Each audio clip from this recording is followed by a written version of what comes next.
Son las 9:39 de la mañana, a punto de rozar ya las 10 menos 20 de este lunes 3 de julio del año 2013. Arrancamos semana, arrancamos mes y lo hacemos en la entrevista del Quite que comienza ahora mismo hablando de un tema, desde luego, que nos interesa a todos, la labor que realiza a diario el Banco de Alimentos. Estamos con el presidente de la Federación de Bancos de Alimentos de nuestro país, José Antonio Bustovilla. Muy buenos días. Buenos días. Bienvenido a la entrevista. Bien hallado, muchas gracias.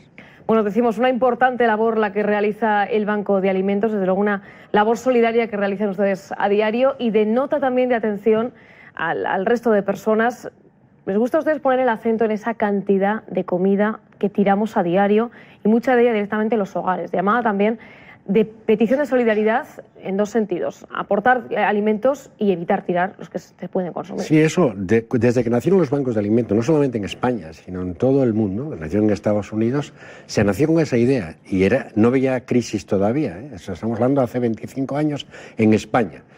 Y la divisa de los bancos de alimentos era contra el hambre y el despilfarro. O sea, las dos cosas, pero ya éramos conscientes de que una parte de la sociedad les sobraban recursos y a otra le faltaba. Despilfarro económico, pero el de alimentos... Despilfarro en general, de alimentos es el mismo, ¿verdad?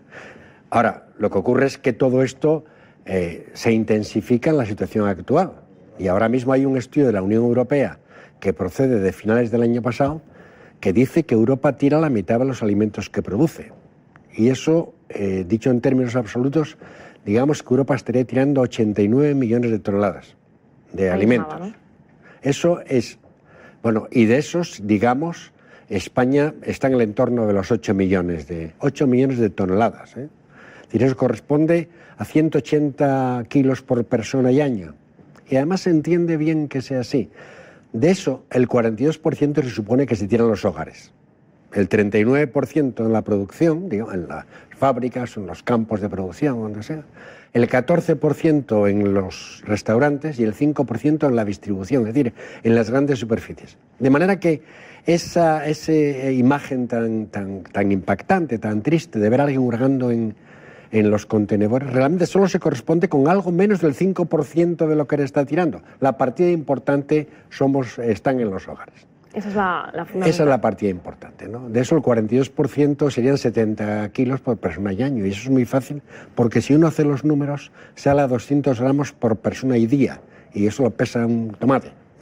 Según vamos bajando, al final vea que se va concretando, todos los días tiramos ¿no? algo. ¿Cómo evitar ese problema? ¿Cómo concienciar a la sociedad? Porque bueno, ahora mismo nos aprieta prácticamente a todos el zapato, todo el mundo está más concienciado por la situación económica que hay. ¿Se ha notado que descienda esa cantidad de alimentos que se tiran? No todavía. Eso probablemente va a necesitar una campaña importante y hay conciencia de ello. Es decir, la Unión Europea, junto con este estudio, ha instado a los gobiernos a disminuir eso a la mitad de cara al año 2025, desde ahora al 2000, y que se pongan en marcha medidas cada año encaminadas a alcanzar ese final. Al mismo tiempo, nosotros en España, el Ministerio de Agricultura y AECOC, que es una asociación de productores que reúne pues 25.000 industriales, tenemos un acuerdo por el cual vamos a poner en marcha sistemas para reducir eso. Hay que tener en cuenta, si hacemos los números también, en España estamos tirando, se tira 80 veces más de lo que repartimos los bancos. O sea que hay espacio para ahorrar, para que los bancos repartan más y para todo. O sea, aquí sí hay crédito, el problema es que lo despilfarramos todavía. Claro, eso es evidente. Entonces hay una iniciativa importante en este sentido de reducir. Nosotros ahora mismo estamos a punto de firmar un convenio con una universidad española para una cátedra que tenga por título Bancos de Alimentos contra el despilfarro y a favor del consumo responsable. Dentro de esa campaña que usted mismo apuntaba, puesta en marcha por la Unión Europea, está también el hecho de cambiar en nuestro país en concreto la fecha de caducidad. Muchas veces tiramos alimentos por esa fecha de caducidad. Por ejemplo, los yogures ha sido uno de los temas más comentados. Cambiar esa fecha de caducidad por fecha de consumo preferente ayudará. No, es que no son alternativos, ¿eh? O sea, hay productos a los que se le establece fecha de consumo preferente porque en el fondo de todo, pasada esa fecha, no se comercializa o se podría comercializar, se pueden consumir porque solamente pierden, no sé, intensidad, algunas propiedades organolépticas. En cambio, la fecha de caducidad, si está bien puesta, hace referencia a que el producto no se puede consumir porque es peligroso. La cuestión está en que eso está bien puesto, porque lo que bien puede suceder es que hayamos tomado tal cantidad de precauciones que estemos utilizando coeficientes de seguridad desmesurados. Y esto haga que estemos tirando... A mí me consta que el Ministerio de Agricultura está trabajando en esto, en la revisión de las fechas de caducidad y fechas de consumo preferente, que a veces la gente no lo distingue. Y no es fácil distinguir, porque con frecuencia lo único que aparece es una fecha.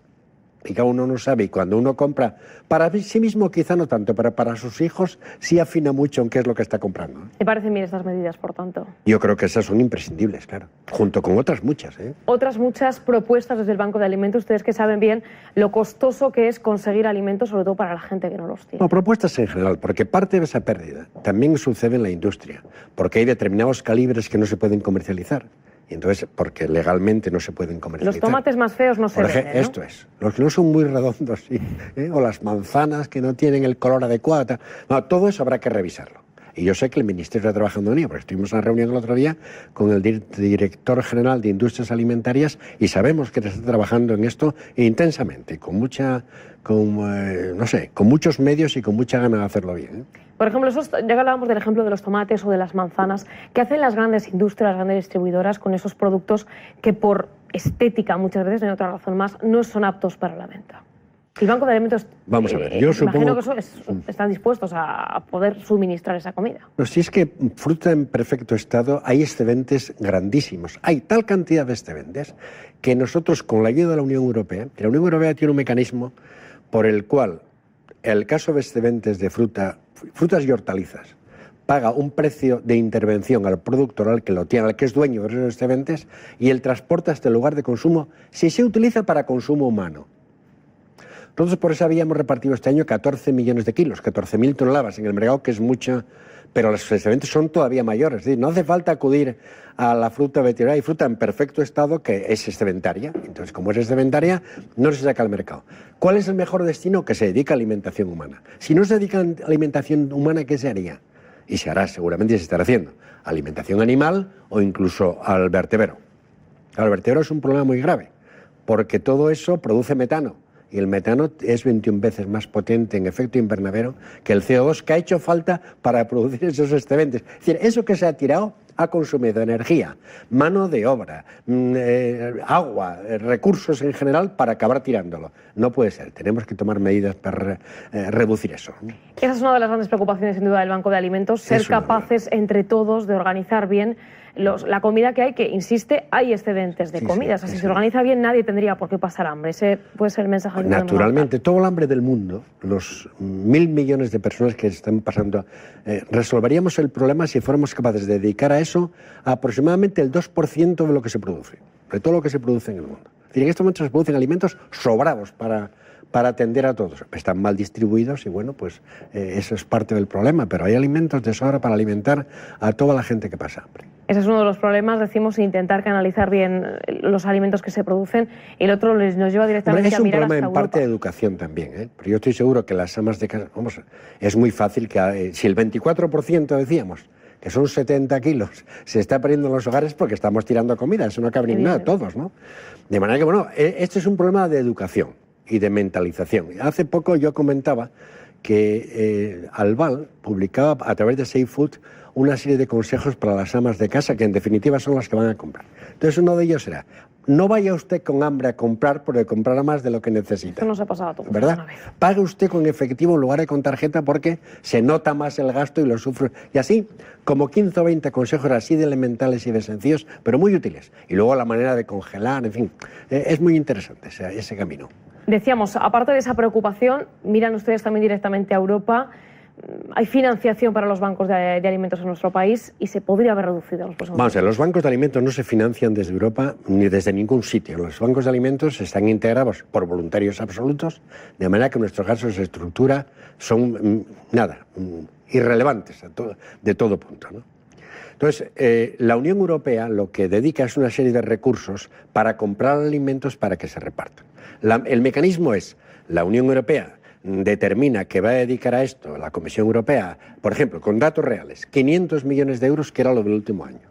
Entonces, los países que les interesa esto, a mí esto me interesa. A España, en concreto también, el último año eran 84 millones lo que le correspondía de estos 500. El resto, con eso el Ministerio compra alimentos y nos los entrega a Cruz Roja y a los bancos de alimentos, que a su vez se los entregan a las entidades benéficas que lo necesitan. También quiero resaltar que los bancos de alimentos no entregan alimentos a personas singulares, sino a entidades que estén garantizadas su buen hacer por la administración autonómica, la central, la iglesia, un ayuntamiento, quien sea. Eso es, porque ustedes no trabajan en su banco, evidentemente, no es dinero, de ahí no es financiación directa de la Unión Europea, se les suministra alimentos. Y además, ¿qué es el estilo de los bancos? Los bancos prefieren recibir alimentos. Hombre, parece que a veces la gente dice, hombre, yo iré a comprar ahora 10 kilos de arroz para marchar al banco a llevarlos, pues no es fácil. Entonces, para salvar esa situación, generalmente en todas las páginas web de los bancos hay un apartado que permite aportar dinero. Pero la herramienta de trabajo de los bancos son alimentos. Alimentos. Las principales fuentes que suministran alimentos a este banco de alimentos. Pues a la Federación Española de Bancos de Alimentos y por tanto a todos los bancos de alimentos son todos los industriales prácticamente del ramo de la alimentación. Es decir, todo el que esté vinculado a la alimentación, productores, fabricantes, distribuidores, almacenistas, transportistas, transporte es muy importante. Todo esto son proveedores potenciales del Banco de Alimentos. Y después alguna otra entidad que son entidades financieras o que entidad del transporte, que no es un alimento, pero que es fundamental. También tenemos convenios con las entidades del transporte, grandes cooperativas, para que nos faciliten esa labor. Ahora mismo estamos... Poder hacer llegar esos alimentos. Estamos intentando, y hemos traído de Canarias 450 toneladas de plátanos, y estamos viendo la manera de poder traer más, porque se producen picos en la producción también de plátanos, como en todo. Y entonces, si no llegas a tiempo, el plátano es muy delicado. Entonces, queremos traerlo a España, almacenarlo, poderlo transportar también, porque necesita frío, en fin. Es un tema bastante complejo. Bastante complejo el día a día de, sí, el día a día de la organización de los bancos. Yo creo que puedo aburrir a la gente explicándolo, ¿no? Pero sí. Importante, decimos, esas fuentes que suministran alimentos. Sí. Hay trabas, se me ocurre, una empresa cárnica, por ejemplo, a punto de caducar algunos productos que hacen que no puedan salir a la venta. ¿Los acepta el Banco de Alimentos? Vamos a ver, el tema de los productos frescos, como son carnes y pescados, es más delicado. El 80% de lo que reparten los bancos de alimentos son productos no perecederos. Legumbres, pasta, arroz, aceite, etc., ¿no? Cuando se plantea la posibilidad de repartir algo fresco, entonces, lo que hemos hecho es que en el lugar en el que se pueda, porque tampoco se puede transportar esto de cualquier manera. Es decir, la ley española exige que no se transporte con frío, refrigerado, a veces incluso congelado. Entonces, lo que solemos hacer para evitar un transporte innecesario y un movimiento innecesario es el Banco de Alimentos coordina la acción de entidades benéficas próximas al centro donde se produzca ese alimento a última hora y se le dice, oye, mañana a las 8 que pasen a recoger, y es casi como una compra. Las entidades benéficas son de menor dimensión, recogen los alimentos y se los llevan. Y se lo hace con carne y pescado y algunas hortalizas también. En general en los bancos se reparte lo que le decía antes, productos no perecederos, ¿no? Ahora mismo, ¿cuál sería la mayor necesidad? Generalmente suele ser legumbres y aceite. Pero también nos van muy bien las conservas de pescado y conservas vegetales, en realidad todo lo que es... Lo no perecedero. No, lo que ocurre es que las legumbres son especialmente interesantes porque tienen proteínas, de las que a veces somos escasos, y las proteínas son importantes en la alimentación. Bueno, pero en realidad yo creo que todo lo que nos puedan llevar los bancos de alimentos nos vendrá muy bien para repartir a la gente que lo necesita. Decimos, prácticamente 25 años, algo más de 25 años ya trabajando los bancos en España. De alimentos en nuestro país. Es una época complicada, está especialmente complicada en esa trayectoria, en ese cuarto de siglo que llevan ya. Hombre, se ha intensificado la necesidad, eso no cabe ningún duda. Nosotros en el año 2007 atendíamos a unas 700.000 personas y en este momento pasa del 1,5 millones probablemente, lo ha multiplicado por 2. Pero no obstante, hasta ese año, hasta el 2007, ya los bancos de alimentos tenían una actividad notable. Bueno, atendían a 700.000 personas, como digo. En este momento estamos repartiendo 104 millones de kilos. Eso dicho así, resumiéndolo mucho, digamos que podrían ser 400 millones de comidas. Se ha incrementado mucho la necesidad, y si se ha incrementado la necesidad, los bancos tienen cada vez más trabajo. ¿Y la solidaridad? ¿Quiénes suministran ese efectivo de alimentos? Bueno, yo aquí tengo datos, es decir, no hablo de impresiones. Nosotros estamos creciendo a razón del 20% anual, que es una cifra muy importante. La primera de toda Europa, es decir, todos los años los bancos de alimentos tenemos un congreso europeo, hay 21 países con bancos de alimentos, son 247 bancos de los 21 países, Francia, Italia, etc. El único país que está creciendo a razón del 20% es España. Los demás están o estabilizados, incluso alguno ha descendido algo. Bueno, por poner un ejemplo numérico, Francia tiene 79 bancos, entrega al año unos 90 millones de kilos. Nosotros tenemos 55 y movemos 104 millones de kilos, una cifra importante. Y no es que aquí haya más necesidad, que en Europa hay 16 millones de personas por debajo del umbral de la pobreza, ¿eh? Y de esos 42 millones necesitan alimentos. O sea que la situación de España, que es delicada, digamos, pero no es excepcional. Europa también. Quizás estemos dando nosotros una imagen... No estamos peor que el resto, ¿no? Por supuesto. Bueno, depende de qué resto nos refiramos. No es lo mismo Alemania que Lituania, ¿eh? Es evidente, pero que hay necesidad... La media europea. Necesidad en Europa, pues oye, en fin, como en España, ¿no? Y decimos que además la solidaridad... Yo creo que la nuestra es mayor. Va en positivo, vaya sí, la... Ninguno de los países alcanza la demanda. Todos estamos por debajo de la demanda. Pero bueno, yo con los datos que tengo que decir que el español medio es solidario. ¿Con qué asociaciones trabajan fundamentalmente esas asociaciones? ¿Nuestros clientes o nuestros proveedores? Clientes. Nuestros clientes. Pues los centros de Cáritas son centros a los que suministramos encantados. Todos los centros que atienden a discapacitados o inmigrantes, ha crecido mucho la cifra de la inmigración. Ahora ha bajado algo, pero ha crecido mucho estos años. Centros que atienden a personas solas, familias que han terminado, bueno, comedores públicos. En Madrid debe haber ahora mismo como 18, 19 comedores públicos que están atendiendo a gente normal, o sea, en universitarios en algunos casos que ya han terminado las prestaciones sociales o que se han quedado sin trabajo. Habla de gente normal. Eso se comenta muchas veces de pues asociaciones que pasan por este plató, lo dicen, ha cambiado mucho las necesidades de la gente, ya no es la típica persona que podemos considerar que está por debajo del umbral de la pobreza. Ahora, hay mucha gente que pasa hambre y que aparentemente no podría parecerlo. Sí, eso es un fenómeno nuevo. Hombre, nosotros eso lo conocemos como una segunda derivada.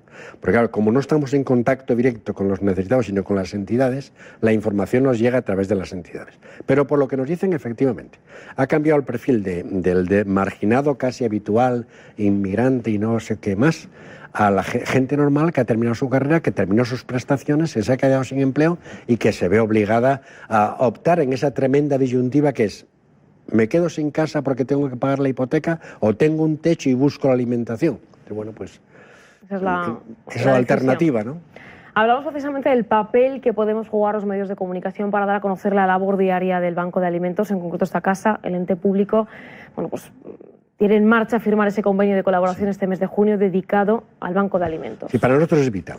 En los medios de comunicación, y eso lo hemos visto a raíz de la concesión del Premio Príncipe de Asturias, que todos los medios de comunicación se hicieron eco, han crecido. Nosotros venimos firmando al mes 10 o 12 convenios con empresas que o no sabían o no se habían preocupado. Bueno, también es verdad que está creciendo mucho la conciencia de la responsabilidad social corporativa. Y eso se nota mucho, pero los medios de comunicación son los que mueven esto. Nosotros, sin ser conocidos, vamos, yo me imagino ahora mismo la labor de los primeros bancos, de la primera gente que se dedicó a los bancos. Yo hace 10 solo que estoy en los bancos, y tuvo que ser muy dura. Si no es fácil ir a alguien a decirle: deme usted un contenedor de garbanzos, ¿no?, que yo voy a hacer buen uso de ellos. ¿Usted qué va a hacer con esto? Lo normal es que primero quiera saber uno con quién está poniendo los recursos, dónde, ¿no? Entonces, los medios de comunicación que nos dan a conocer, para nosotros son vitales. Yo esto siempre lo digo y creo que es de justicia. Todo el apoyo que se nos preste es poco. Precisamente hablaba de esa credibilidad que hay que dar, confianza que hay que dar en los que suministran esos alimentos. ¿Cómo lo ha conseguido el Banco de Alimentos? Yo creo que lo ha conseguido con dos factores. El otro día lo comentábamos también en el Congreso Europeo, pero también nos hicieron la misma pregunta. Oye, ¿España entonces cómo consigue? Vamos a ver, en primer lugar, que es el porcentaje de personal remunerado prácticamente es nulo. Me parece que es el 1,7%, una secretaria, un jefe de almacén. Además, somos todos voluntarios. Ese es un factor. Ese hecho idealista, es decir, bueno, aquí hay una gente dispuesta a ayudar sin cobrar nada en absoluto. Altruista. Esto es altruista. Otra es la profesionalidad. Los que trabajamos en los bancos somos profesionales que hemos terminado nuestra vida activa pues hace un tiempo, el que sea, ¿no? Por lo tanto, tenemos una experiencia industrial y profesional y no sé, porque a veces hay también militares que dicen: nosotros que lleva las cuentas de la Federación es un general de división que lleva las cuentas de la NATO en España. Entonces somos todos profesionales, estamos obligados a hacerlo bien, si no sería que somos unos inútiles. Bien, ese espíritu idealista, la profesionalidad, el hecho de que recojamos los alimentos de manera gratuita y los entreguemos de manera gratuita absoluta. Eso da yo creo que esos tres elementos dan un aire a los bancos, pues una gran seriedad en el trabajo, el cumplir los compromisos de recogida, de entrega. Digamos que la profesionalidad, el idealismo y la gana de hacerlo bien. Vamos, yo, que es esto lo que hay. Pues que no falten esas ganas, José Antonio Muchas Busto gracias. Villa, presidente de la Federación de Bancos de Alimentos de nuestro país. Muchísimas gracias por estar aquí. Gracias a usted, ha sido muy amable. Gracias, buen día. Gracias, buen día.